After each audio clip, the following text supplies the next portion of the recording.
আমি হিন্দুদের পূজা ঠিক মতো করতে পারি, তারা স্বাধীনভাবে পূজা করতে পারে, এই দায়িত্ব আমার, এটা রাষ্ট্রের দায়িত্ব। আমি গিয়ে সেখানে পূজা করব, এটা রাষ্ট্রের দায়িত্ব না। এটা আপনি কেন বুঝতেছেন না? আমি ঈদ পালন করবো, এটা আমার দায়িত্ব, কিন্তু সবাইকে ঈদ পালন করতে হবে এটার নাম উদাহরণ নন সাম্প্রদায়িকতা। এটা আপনাকে কি শিখাইছে? এগুলো ঠিক না। যারা দেবীকে বিশ্বাস করে তারা দেবীকে নিয়ে আলোচনা করবে এবং আলোচনা করতে পারে, এই স্বাধীনতা দেওয়ার নাম হলো রাষ্ট্রের কাজ। কিন্তু আপনি গিয়ে দেবীকে একেবারে নিজের খোদা বানায় ফেলাইবেন, এটা রাষ্ট্রের কাজ না, এটার নাম নন সাম্প্রদায়িকতা না। একটা মুসলমানদের দেশের মধ্যে সমস্ত বিধর্মীদের তাদের ধর্ম পালন করার সম্পূর্ণ স্বাধীনতা থাকবে, এর নামই স্বাধীনতা। তার মানে এই নয় যে আপনি প্রত্যেক ধর্মের কৃষ্টি কালচার সংস্কৃতি নিজের মধ্যে নিয়ে আসবেন, এর নাম স্বাধীনতা, এটা না।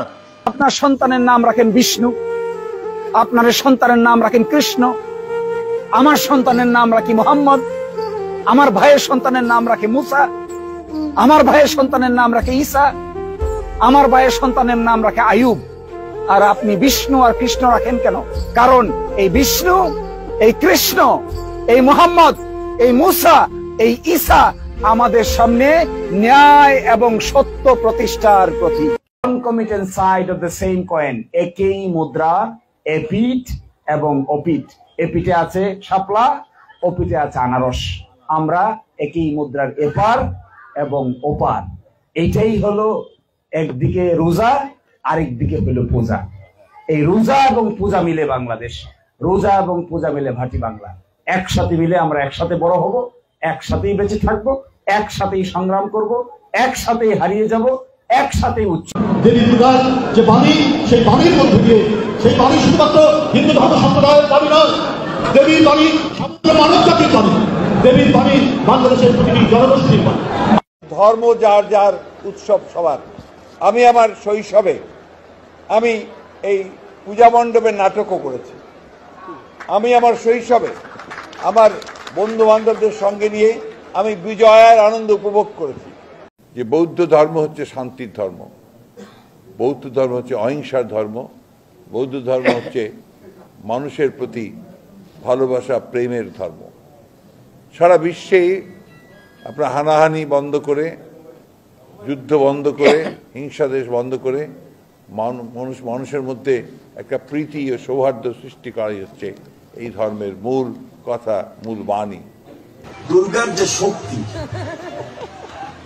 অসুরকে বিদায় করার জন্য এবং ত্যাগ করে দেওয়ার জন্য, দমন করে দেওয়ার জন্য এই শক্তি বিশালভাবে কাজ করে। কোনো মুসলমান একথা বলতে পারে না যে কৃষ্ণ সত্যের প্রতীক, একথা বলে তার ইমানই থাকবে না মুসলমানদের আকীদা অনুযায়ী। তো যেই নেতার, যেই লোকের আকীদা হলো কৃষ্ণ হলো সত্যের প্রতীক, এর ইমান আছে কিনা বলবেন। এই জামাত ইসলামের নেতার ইমান আছে কিনা বলবেন আপনারা।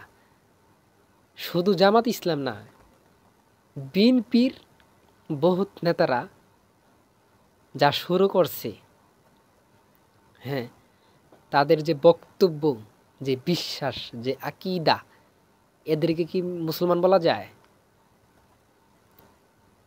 তাও জানাবেন যে এদেরকে কি মুসলমান বলা যায় কি যায় না। কারণ তাদের যে কথা কেউ যদি বিশ্বাস করে যে মূর্তি এটা সেটা সত্যের প্রতীক, এটা তার শক্তি আছে, এটা করতে পারে, সেটা করতে পারে, এই কথা যদি বিশ্বাস করে তারও তো ঈমান থাকে না। তাহলে এই জামাতের মধ্যে অনেক নেতাদের আকীদা হলো গুমরাহি আকীদা, আবার বিএনপির বহুত নেতাদের মধ্যে এমন এমন আকীদা যেটা হলো একদম ঈমান চলে যায় বিশ্বাস করলে।